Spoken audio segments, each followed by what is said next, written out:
How's it going, everybody? Welcome into this latest episode of 310 to Left. I'm Jemai Webster. Julian McWilliams is with me as well. Obviously, your New England Ford dealers present this show. An F Series, America's best-selling truck for 48 years, and the official truck of the Boston Red Sox. Julian, what's going on this morning, man? How you feeling?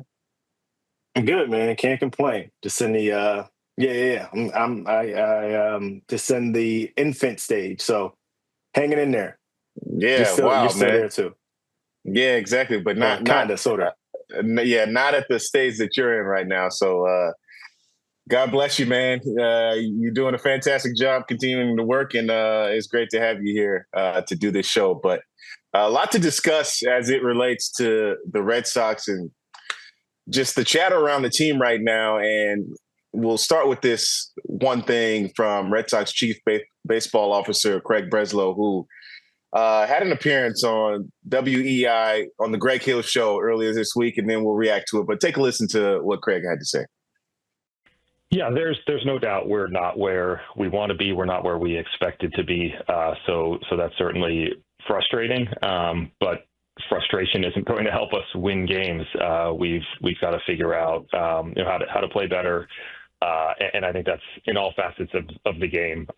We've been close. We've had some kind of gut-wrenching losses, but ultimately we've also not been playing the brand of baseball that I think we expected. We're making mistakes on the base paths. We're not playing the defense that we thought we would. We're not making big pitches when the game is on the line or coming up with the big hits. So it's been a melting pot of failures to this point for the Red Sox. It's been a tough, really, last week and a half since Alex Bregman went down. It feels like in this type of sport, a team sport like baseball, that one man is not going to have this level of effects on the production, but it seems to be the case. What have you been seeing from the Red Sox this week, especially? I think it goes to your point, Jemai, about the one guy, and I think that's the flaw in this roster is that you're looking at a player like Alex Bregman and how much weight he carried for this club, and with him being out now, you're saying, "Whoa, it's significant," right? And I think if you even look at the pitching staff standpoint, if something were to happen to Garrett Crochet, that would sink them even more.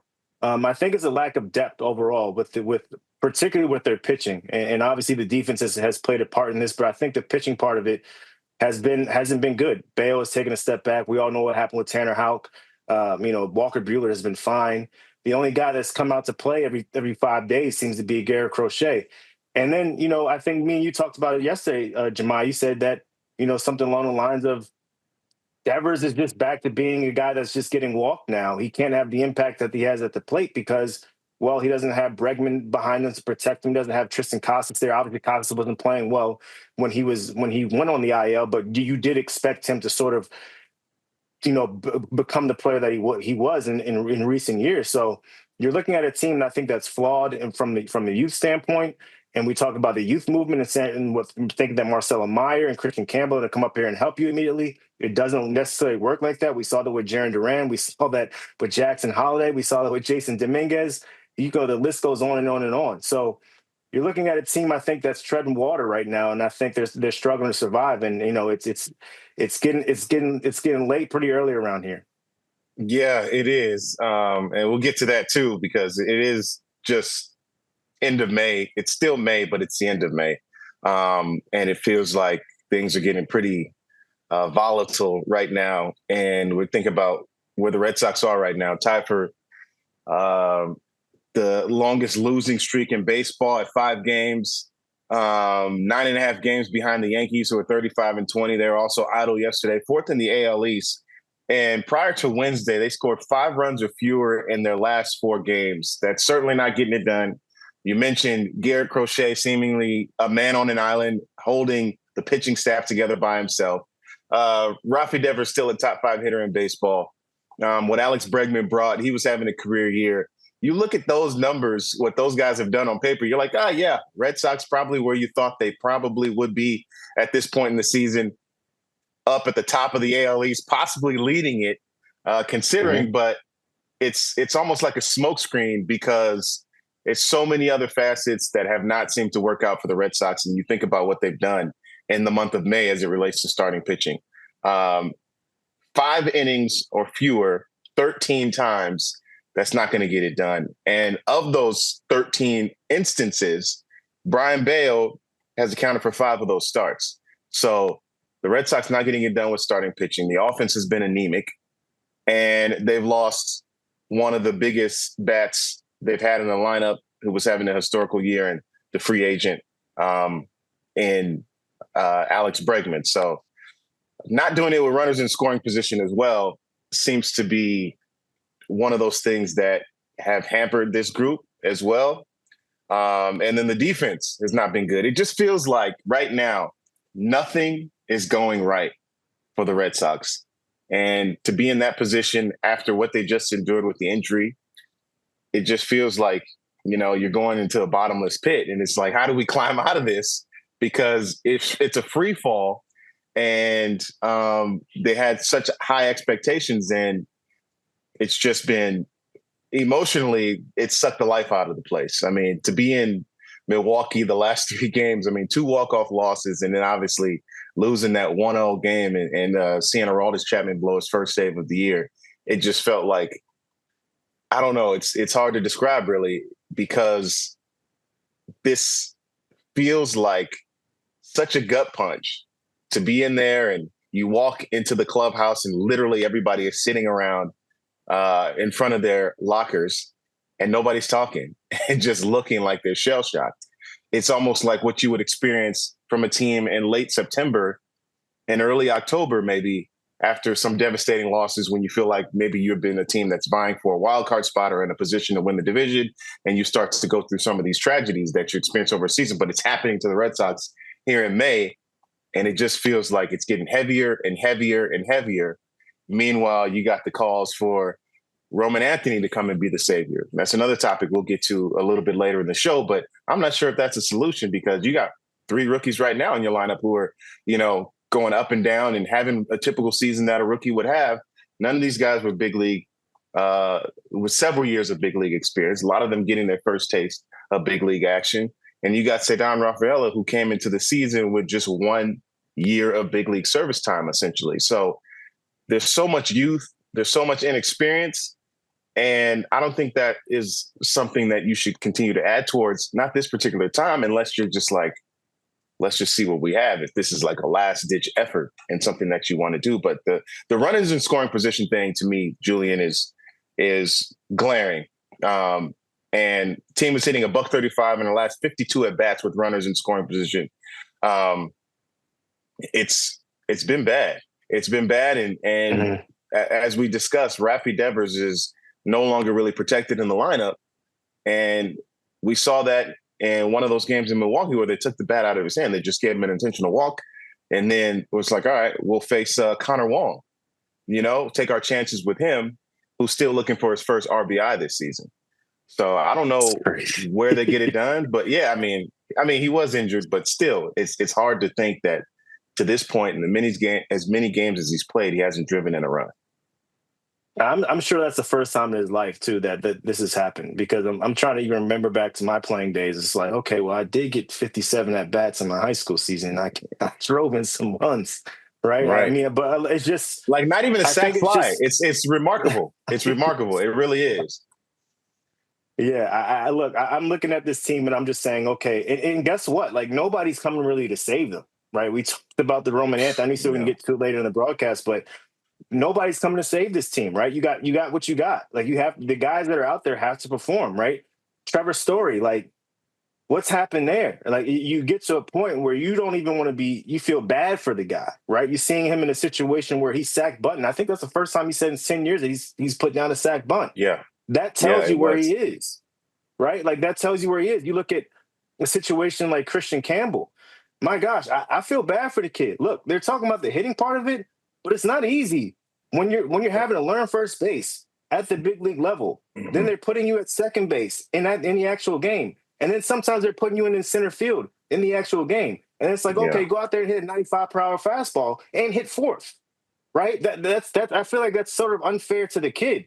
And what situation do we look at and say, okay, this might this might be a little bit too much pressure for this kid, right? And I'm going to say it, like, I think the Rafael Devers situation, the first base situation, is part of the reason that has sunk this team, right? I think the fact that you're burning essentially 2 roster spots, right? Just dog, move to first base, like try it out. Yeah. Like, you know what I mean? Like it's not that big of it. I know the manager's on your side and saying, he doesn't know, he doesn't think it would be a good idea, whatever like that. But if the team asks you to move somewhere, move somewhere. I just came from New York and I was talking to Mookie Betts. And he said, and I asked him, and I was asking him about shortstop. I said, what is it like to play this at this age? And unprompted, he said, look, I'm playing it out of necessity. I'm playing it because I want us to be able to re-sign guys. I'm playing it because I want us to be able to be in the best position to sign the best guys out there. Like, he's playing shortstop at 32 years old, is 5'8", 165, 170 pounds soaking wet, and you know what that does to your legs. It's not easy to do that. So it's particularly as a smaller guy. Look at Trevor Story. Look at Xander Bogaerts. Look at Carlos Correa. It's not easy. At some point, similar to catching, the bat goes a lot of times. So before the fielding does. So you're looking at a guy like Mookie Betts, who's giving himself up to one of the most stressful positions. Chris Woodward. Right. Chris Woodward told him, he's like, I spoke to Chris Woodward, their infield coach, as first base coach, and he said, look, you can't take a play off. I tell Mookie, you cannot take a play off. You have to be engaged in every pitch if you want to play shortstop. And he's been doing that.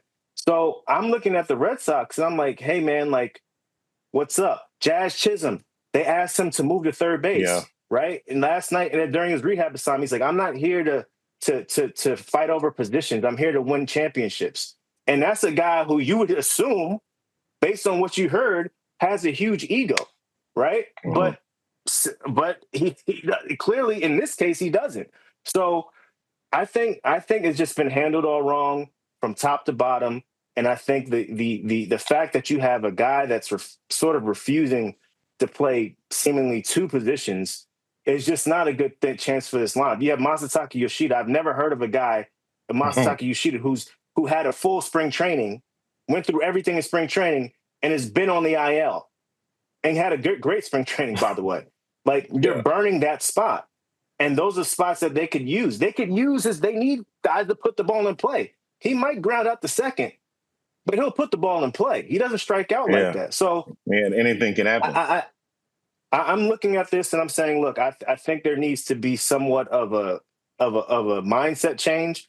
And I'm not sure if that mindset change is there, Jemai. I mean, you're around them more than I am, and it's just kind of frustrating to watch. And from a pride standpoint, I wouldn't be able to say, okay, they're going to run Abraham Toro out there and Nick Sogard and put a rookie at first base, and I'm not going to even try it. That's just me, though. Yeah, the roster flexibility right now, I think, is one of the things that's certainly hampering the team. And to your point, you could use a bat like Masataka Yoshida. And I know he's had some setbacks. He's throwing up to 60 feet now. And Alex Cora has stated on multiple occasions that when he comes back, they're going to want him to be able to play the outfield. But when you go under the hood, you look inside the numbers of the year he did that, it wasn't great. So I'm not sure how much he's improved in another year, more experience there. But right now he's just having a hard time throwing the ball long distances. He's got the cortisone shot. Didn't really bounce back significantly. After that. They've been kind of slow playing that even after he's had that. So it is kind of one of the more head scratching, bizarre events with what's going on with Masa. But he does appear to not be in a position where he's healthy enough to throw a baseball. But he can swing it, no pain. He did tell us that when we spoke with him. There's no pain when he's swinging a bat. It's just about throwing the baseball. Something about the overhead movement, the motion. Seems to be hurting him right now. But how much do you think we talked about the Red Sox offensive inconsistencies really being one of the Achilles heels to them right now. But when do you think you start hitting the panic button on this team? It is May. Look, I think sort of going into the Yankee series, I mean, if they get in a situation now where they got, God forbid for the Red Sox, they get swept by Atlanta, I think we need a ding, ding, ding, ding, ding fire drill right now. And then And then if they go into to next week and they seemingly go into the next series next weekend and they lose 2 out of 3 to the Reds to the Yankees at Yankee Stadium, well, then everybody needs to evacuate because this is real now. Like I think look, it's just too hard to recover from. I think sometimes, right? You can get on a roll, and I just haven't seen like in years past. You saw the pieces, right? Okay, they're hitting, but the bullpen might have blown a game. They just have so many rookies out there and so many other veterans that are underperforming, right? Like the Tanner House situation. That's the guy that was an all-star last year. And all of a sudden you give up 11 earned runs twice. That's tough to in a season that's already in May. That's tough to do, right? And I'm not trying to get all negative here. I think there are some bright spots on the season, as if Rafael Devers taking more pitches, seeing more pitches, and doing damage in the zone. I think he's grown at the DH. I really think he's grown in that DH role. Even though I want him to try out first base, I feel like Wilyer Abreu's grown in what he's done. Jarren Duran has seemed to pick it up a little bit as of late. But I'm looking around and I'm saying, Narvaez has been really good. But I'm looking around and I'm saying, okay, where's the rest of this going to come from? And I have not been able to see that. And I feel like you're just leaving these rookies out there, for lack of a better word, naked, and not knowing what to do, and having so much pressure that they can't perform. It's rare that guys can, like you talked to Dustin Pedroia. He said, I had these older guys up here before that protected me when I first came up. Where's that protection for Christian Campbell? It's not there. Yeah, it's certainly not. I think right now the biggest things is the offense and the pitching. It's been an underperformance from that standpoint. 275 runs scored they've had. Just over 35% of those have come in the 58 games that they played. The consistency is not there. This offense, as we see it, is not sustainable. We got a little bit more ahead as we talk about the impending arrival of Roman Anthony. We will get to that next. More with myself and Julian McWilliams. You're watching 310 The Left, brought to you by your New England Ford dealers. We'll be right back.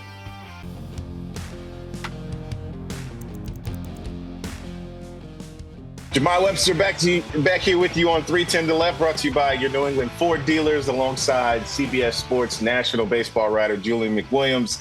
And we're talking about Roman Anthony, who, as Alex Cora put it just this week, he's not knocking on the door. He's knocking it down.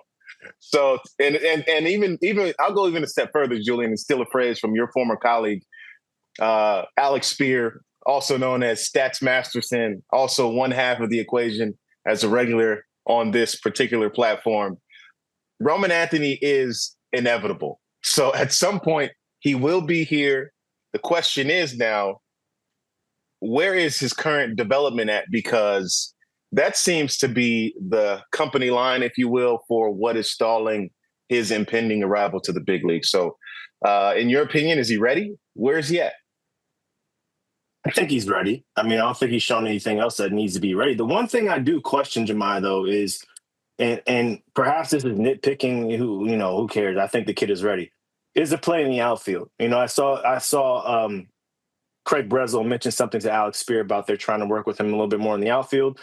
And that was something that was sort of, not something that caught my eye during spring training. Was I was like, he looks a little bit shaky in the outfield to me, right? And I think we've seen enough of that at Fenway. I think the fact that if you're going to substitute a guy like Stadion Rafaela out of the mix, I think you might be taking away potentially, arguably the best center fielder in the big leagues, even though he does have his flaws at the plate. But you got to figure out a way to get this guy here, right? Even if it's like a situation where he may not even be playing every day, right? He might be a situation where he might be, switching off DH to Masataka Yoshida if Rafael Devers ever decided to play first base or third base. I don't know. But again, I think it goes back to Rafi burning 2 roster spots, right? I think there have been a situation or scenario where he could have been here a little bit earlier to try to contribute. But I think there's work to be done in the outfield aspect. And now when it comes to hitting, we see he's elite, right? The power's there, the eye's there. They say they wanted him to work on hitting off speeds, I think, a little bit more. Yeah. Off speed, not hitting great off speed. hitting But that's 229 nitpicking. on off-speed pitches in the zone this month. Okay, but that's nitpicking at this point, right? Like it's like, okay, Right. what's the guy hitting, right? Like He's there are guys hitting 320 with a 452 on base percentage, 529 slug, hitting almost 400 over his last 10 games. Yeah, and like respectfully, what was Christian Campbell hitting on those pitches in the minor leagues? If he was hitting 300, 400, he's not hitting 300, 400 on those pitches right now. He certainly wasn't. So I don't think that AAA anymore is a great reference point for saying if a player is ready or not, because one, the velocity is not the same, and two, guys aren't necessarily throwing stuff all over the plate like that. Yes, they might have the stuff, but they don't know where it's going. I know a lot of guys that say, hey, sometimes it's easier for them to square up pitches at the big league level sometimes because it's at least they're throwing strikes, or at least they have a chance, right? So I think the kid is ready. I think it's unfortunate what's happening, but I do expect him to be up, sometime in the next couple of weeks. I believe Alex Spear, said that as well, and that's sort of what I'm hearing. So I think he's not too far off from having his go at it. Yeah, you just mentioned a couple ways to make him fit into this puzzle. Maybe platoon him with Rafaela. That's an option potentially.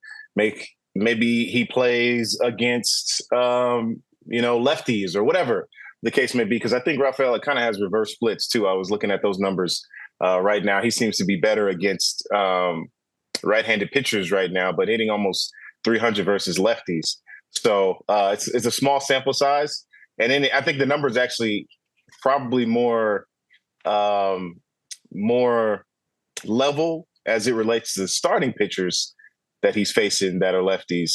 So Rafaela hasn't been that bad in that regard, but just Roman Anthony's offensive numbers right now, as you mentioned, the slash line is ridiculous right now. And offensively, he's doing everything. And this dude is a unit, man. This kid is massive. He is, we spent time around with him during spring training, and he already has, and at the time, he was 19 this spring, but he just turned 20. And he's just so mature.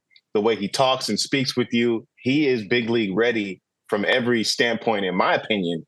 It's just that I feel like they're being too careful right now, and obviously they're nitpicking. And this decision ultimately is going to be made by Craig Breslow, and right now he just doesn't feel comfortable because he's not hitting breaking balls in the zone as well as he should be. So I think you make him fit by giving him any opportunity, and you could also make him fit by obviously you don't want to bring him up to play first base. I think that's no, he's never taken a ground ball in his life.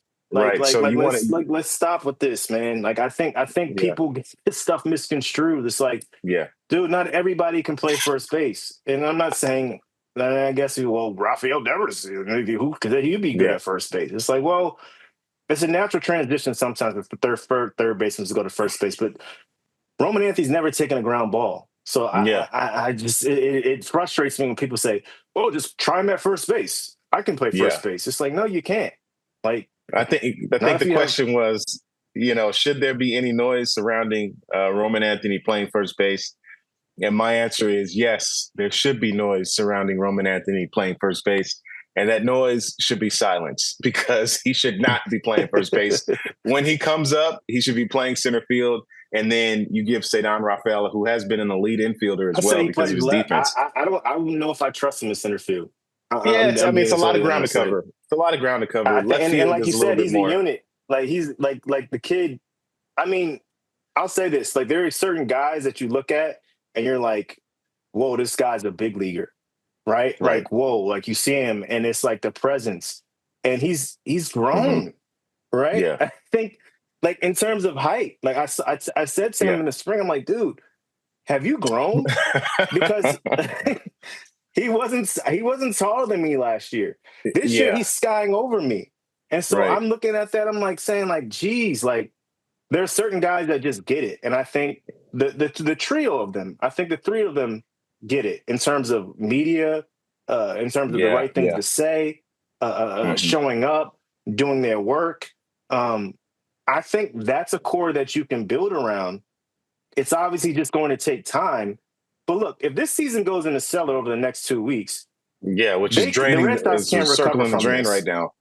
Right. You're circling the drain. I think Dan Shaughnessy said that in his article today. He said the Red Sox are circling the drain.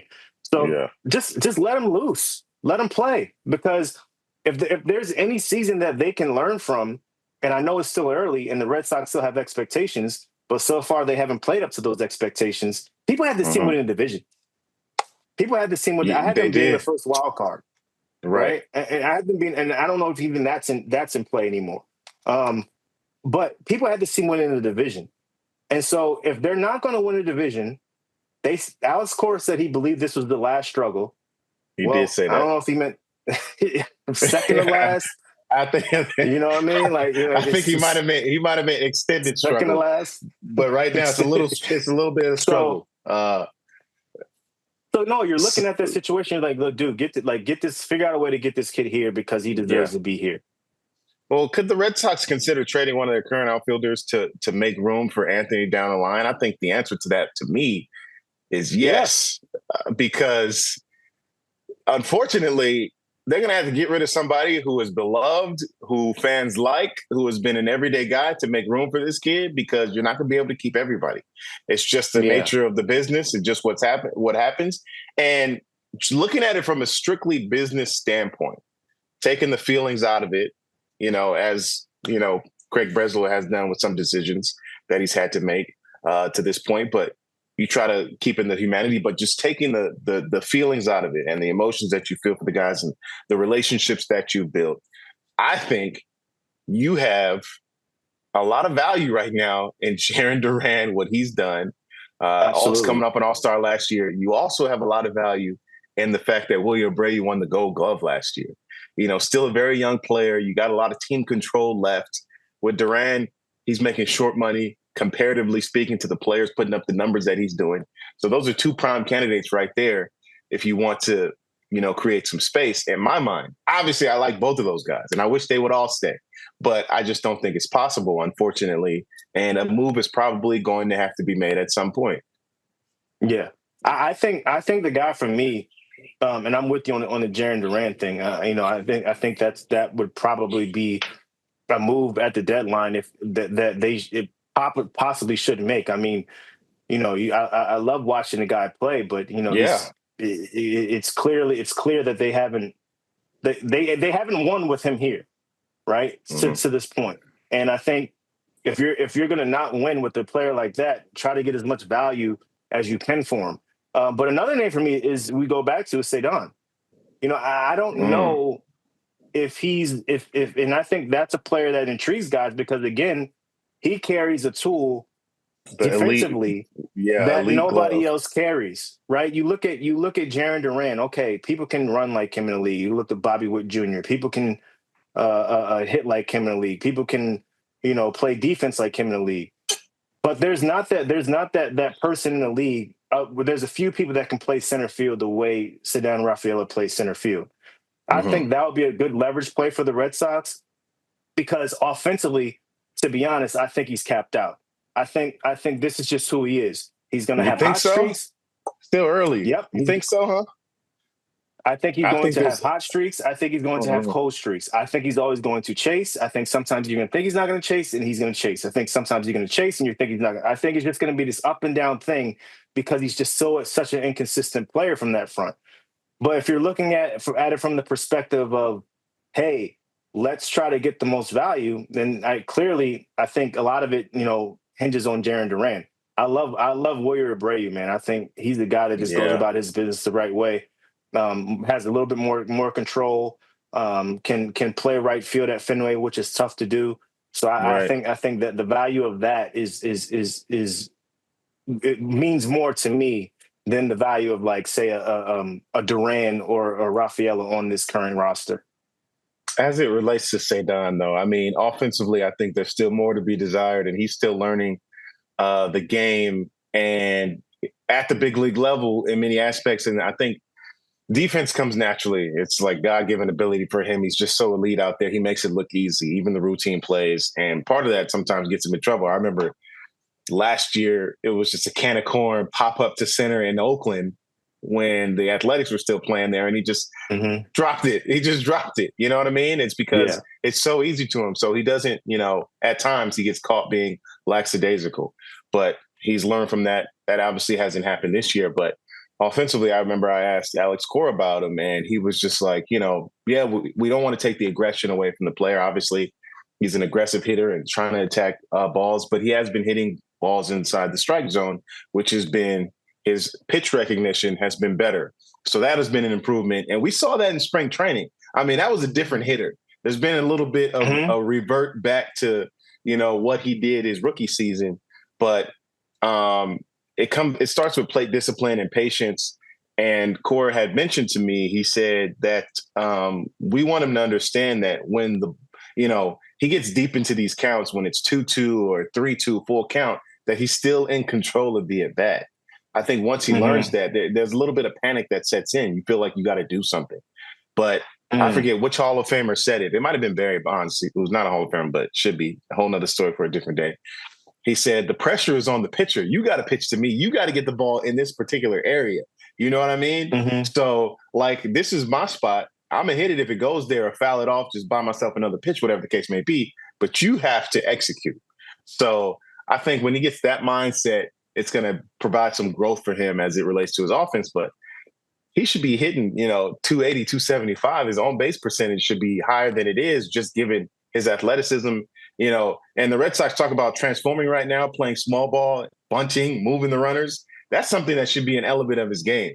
He should be able to bunt for hits, just like, David Hamilton or Jaron Duran.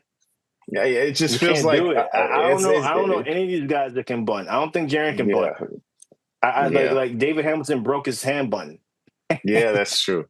I mean, it's not something people practice. That's true. I forgot about that last year. Wow. They don't like it's a tough watch when you watch these guys try to bunt. But I think that should be an element of his game. Look, I think also he's so talented at making contact. It's such a weird thing because it's like he has talent of this, talent of that, talent but it's all separated. It's not melded together, right? Yeah. And I think if he can ever get it to meld together, that's when you start thinking like, okay, Mookie Betts. So I can see what Pat Epperson, whomever said like he saw Mookie, which turns out to be a crazy statement and it's whatever. But I could see in some regard how he could say that because the talent aspect is there. Yeah, but Mookie has put it all together. Zidane, I don't know if he'll ever be able to put it all together. Because he's just I don't know if he can get out of his own way. Well, we're certainly going to figure that out, I guess, as the season moves on and his career moves on. But it is still May. The Red Sox have 64% more season remaining. We'll see what happens. We're going to take another short break here. The team's back in action tonight on Apple TV in Atlanta, where you see my messy hotel bed here. Just woke up, but this is where we are, and they are playing a 3-game series versus the Braves. Thankful that they missed Chris Sale, who we talked about, probably going to be walking into the Hall of Fame. But we're going to dive into this 3-game series versus the Braves on the other side of the break. You're watching 310 to Left, presented by your New England Ford dealers.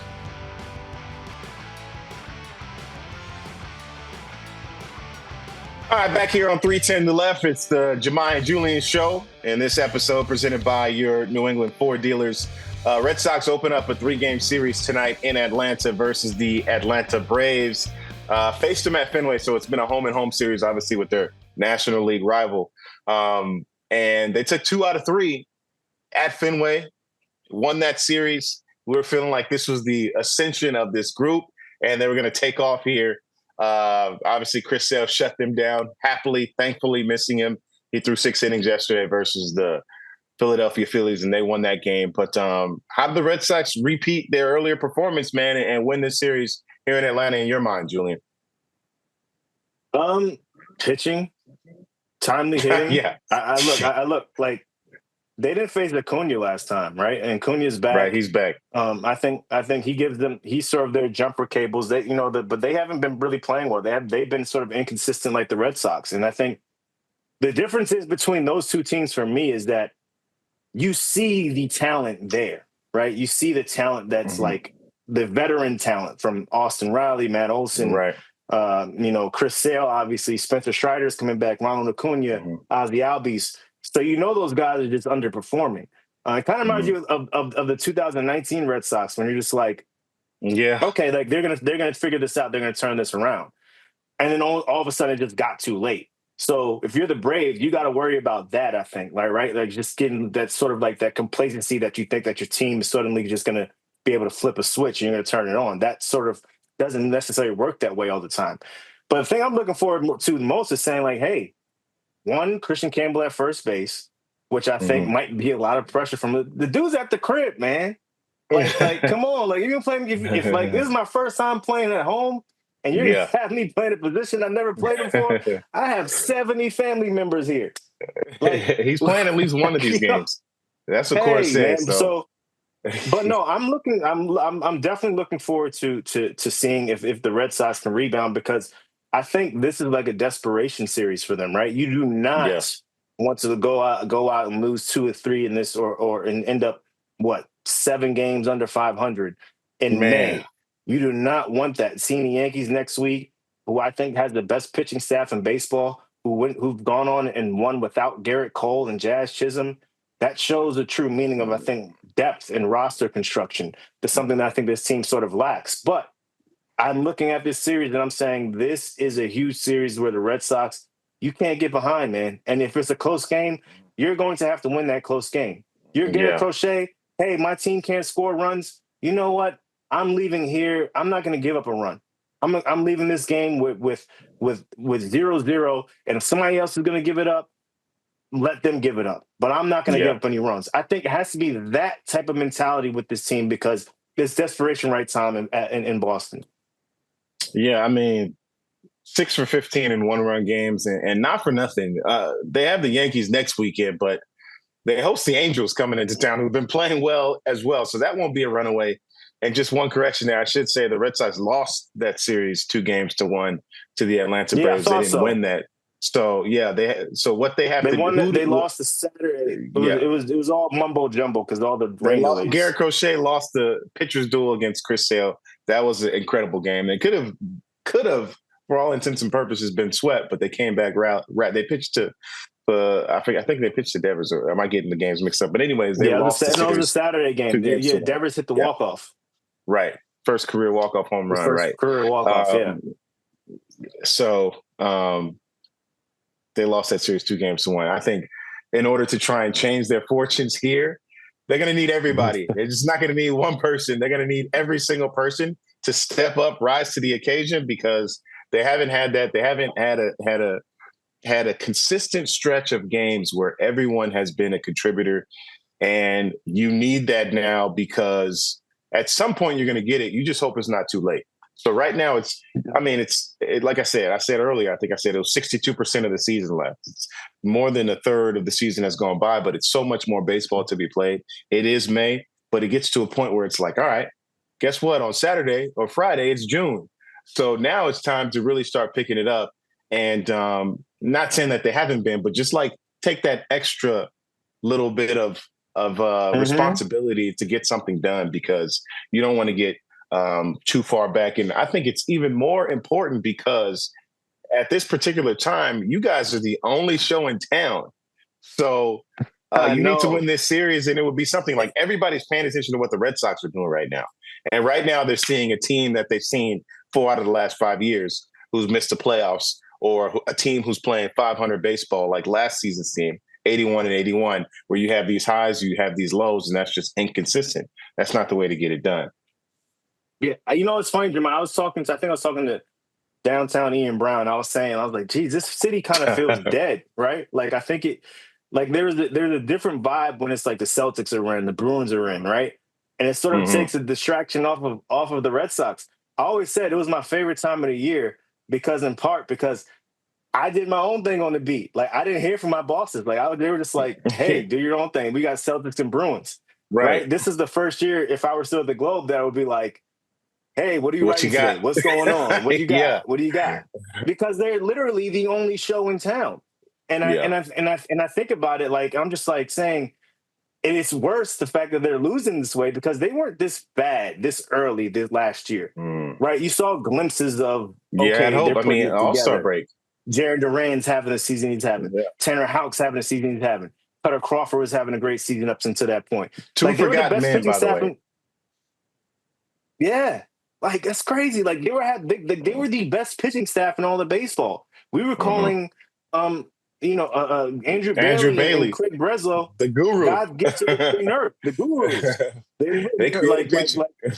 the blueprint, everything. Like we were saying, this is what they do, and it was working. And then obviously you had the second half, fall off, but it wasn't this steep decline so early. And the thing that I go back to is the pitching, right? Because the one thing that can save you, that can sort of put a band-aid on everything and just keep you in survival mode for the most part is pitching, right? You look at the Seattle Mariners. That's a team that pitches. They were the worst offensive team in baseball last year, the worst. But they hung around at least a little bit till the end because they pitched. And I think that the reason why they haven't been able to have the success that they've had even as of last year goes back to the pitching. It goes back to the bullpen. Garrett Whitlock, what's going on? Like I know you came off surgery, but you're moving back to the bullpen. This is what you're supposed to do. Like this was you. This is like, where's the 2021 guy that I saw? Liam Hendricks. Like you talked about, hey, you wanted to be used differently. Well, they put you out there twice and you blew it twice. So what's going on? So what's going on there, right? Brian Bayo, hey man, we paid you. You got to take this step. He hasn't done that. And Walker Buehler, you got to be better than fine, right? And Garrett Crochet, sometimes you got to leave there with zeros on the board because that's what an ace does. So sometimes you can't look at the situation and be like, expect Hunter Dobbins to pick up the slack or Richard Fitz. It doesn't work like that. No matter how much stuff you have, if you're established in this big leagues, and I'm saying established, using it loosely. Obviously, Bayo still has some establishing for himself to do, and Tanner, whatever. But if you establish yourself as an all-star in this big leagues, I'm talking basically about Tanner Houck, you have to make sure you put your team in the best position to win. And he hasn't done that this year. The pitching staff hasn't done this year. And I think it's an overall lack of depth that's sort of a mess right now. Yeah, and they have to continue with Ronald Acuña Jr., who you briefly mentioned, who wasn't in that series, who's just made his return back from, catastrophic knee injury that he had. And it seems like he's been picking up where he's left off. This guy is a dynamic player, offensive weapon, a defensive savant. He is just incredible. And he could also change this series. Hopefully they keep him quiet. I'm not sure, but we'll see what happens with that. But as it relates to that, Garrett Crochet, he mentioned that he's going to throw a first pitch fastball like he's done all the time. And I think he'll do that, not only because he said he's going to do it, but it's literally what he's always done. And hitting is still hard. It's still hard to hit. Guys have a hard time to hit, but I think you might want to adjust that game plan against an elite hitter like Ronald Acuña Jr., but that's just me. What do you think? What? I'll answer your question, but what was you all's reaction to that when he said that? Was it like giving up the game plan? No, because he's so good. So he obviously counts himself to be that elite. Just like I remember, but guys are 6 for 12. Right, exactly. They're hitting 500 off the double and first 2 homers, pitches. I think, something like that. Right? They know. Yeah, they know it's coming down. I think it's double 2 homers. But I think it comes down to his confidence, just his mentality that he goes out there. But that could be detrimental. I think it's all about location, fastball location. Think about what Rich Hill did in his career. They said he's a 2-pitch pitcher. I remember Sale in the World Series, but it's location. If he locates it top of the zone, that's still a hard pitch to hit. The most effective pitch in baseball is a well-located fastball. And I think that's his mindset when he's thinking. Ball. Maybe. That would be my response. Maybe throw a first pitch ball by his face or something like that. Establish his zone. Don't throw a strike down the middle. Right. Don't middle that thing. But he's got the high velo. It's still hard to hit, but when you're throwing that hard, your pitch kind of provides the power and you just got to touch it. So hopefully it's more high above the zone or in one of Acuña's cold spots. But it was kind of crazy, but it was kind of, when he said it was just like, wow, this dude's got some Chris Sale in him, I guess.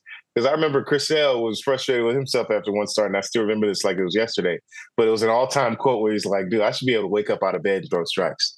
You know what I mean? So it's one of those things where you expect that from him, and he hasn't been able to be effective with that first pitch, but we shall see. Let's take another short break. Julian, we're going to go to Fantasyland on the other side, add a trio to the Red Sox that would otherwise be an impossibility. You're going to want to see who we put on the Sox. That's next. Back here on 310 to the Left, brought to you by your New England Ford dealers. Jemai Webster, Julian McWilliams to wrap up the day, and we're going to take you to Fantasyland because we're going to add 3 players on the Red Sox that you would want to. So, Julian, I'm going to give you the floor, man. I don't know if you got your 3 players or you want me to take one first, but I'm going to make you Craig Breslow here in a second. You got unlimited funds to spend. Who you adding? All right, so I'm adding Tariq Skubal because I feel like the Red Sox need. If you pair him with Garrett Crochet, you just put that Sasson on it, man. Come on, Tarek Skubal. Dang, I've been saying Tariq. Yeah, you put him in Harlem, man. Come on. That's funny. Tarek Skubal. That's a good one. That's a good one. I saw it. The first thing you like is like Tariq. Like my mom says, exactly. Like, Tarek Skubal.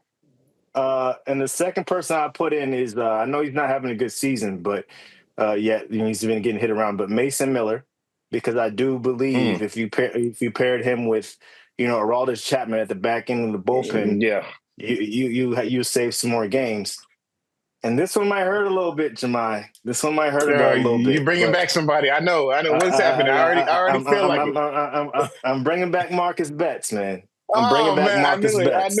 I knew it. I got to bring back Marcus Betts because you know what? He's willing to play any position for the team to win. Wow. That's so you can plug him. Yeah, the defensive versatility. You can plug him anywhere. Yeah. You need him to play first base. He played first base. That'd be an experience. That'd be an adventure for sure. So those are my 3. Wow, I mean that's quite a list. We got one crossover. Yeah, we got one crossover. I got Tarek Skubal as well. I'm adding him to my list because I mean this dude is incredible, man. He is amazing, and watched him in Detroit, and he's out there talking. He's having a good time, because the games just come so easy to him. It seems like, and what he did the other day against Cleveland, throwing a complete game. The last pitch he threw was 102. It's like this dude does not run out of gas. He is a horse. 103. He is 103. He is a horse, and it's been a while since we've seen somebody who's pitching like the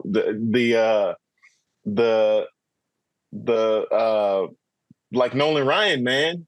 The Ryan Express, dude. It's crazy. It's crazy. It really is. So I'd add Tarek Skubal to the Red Sox in a heartbeat. But my first pick would be the unicorn Shohei Ohtani. I would add Show to this squad in a second because he can give me. So I basically get 2 elite starting pitchers. You know what I mean? I'm already play the field. That's true. That's true. He would. He don't want to play the field. But guess what? How are you going to be playing the field when no balls is going your way? Because Skubal is not letting, he's swing and miss elite. No, Shohei, he knows he can run it up there. No, I see. He can't DH. Devers will refuse to play the field. No, but you give him another offseason. You know what I mean? You give him another offseason to put the glove back in his hand. I think there's something to be said about that. Just trying to be completely objective. You did tell him, hey, put the glove away. I understand you're asking him to bring it back, but now to do it mid-season, it is one of those things where it's like you want to give him a complete offseason to adjust to first base, maybe adjust to some more positional flexibility before you put him back out there. But, I feel like, personally, he can play third right now and at least be over there and make the routine plays. But it's just not in his mindset. I want somebody to be engaged and all in on what you're asking them to do. You don't want to really force somebody to do something that they're not invested in at this particular time. And right now he's invested in being a DH. But if Shohei was on the squad, he'd be DHing on days he wasn't pitching. And then, Devers would obviously be playing the field. And then my last ad would be Bobby Witt Jr. I think if you redrafted the entire league right now and you wanted to get position players first, I think probably 30 for 30 GMs would be like Bobby Witt Jr. with the first pick. This dude is incredible. Saw him recently in Kansas City, another recency bias, but just what he's able to do on the field. He's a wizard defensively. He's got all 5 tools plus the 6th tool of just that presence, just the big league aura. I think Bobby Witt is great. So I'm adding those 3 on the Red Sox, and that's a dream team. It's like a WBC roster. I don't see too many people, taking us out. And obviously 2 out of those 3, one of them has pitching abilities and obviously hitting abilities, but Skubal, Shohei, and Bobby Witt Jr., my 3. Oof. I'll give you the last word, man. You got anything else you want to add here on 310 to left? No, it was a pleasure getting, reconnecting with you, man. I miss you guys on the beat. I know, man. Come out. So I'll be in New York with you guys next week, though. Chop cheese, chong. All right, sounds good, man. It's been fantastic. It's good to be here with you. Julian, appreciate the time, man. Thank you very much. You're watching 310 to Left, presented by your New England Ford dealers and F-Series, America's best-selling truck for 48 years, the official truck of the Boston Red Sox. We will see you later.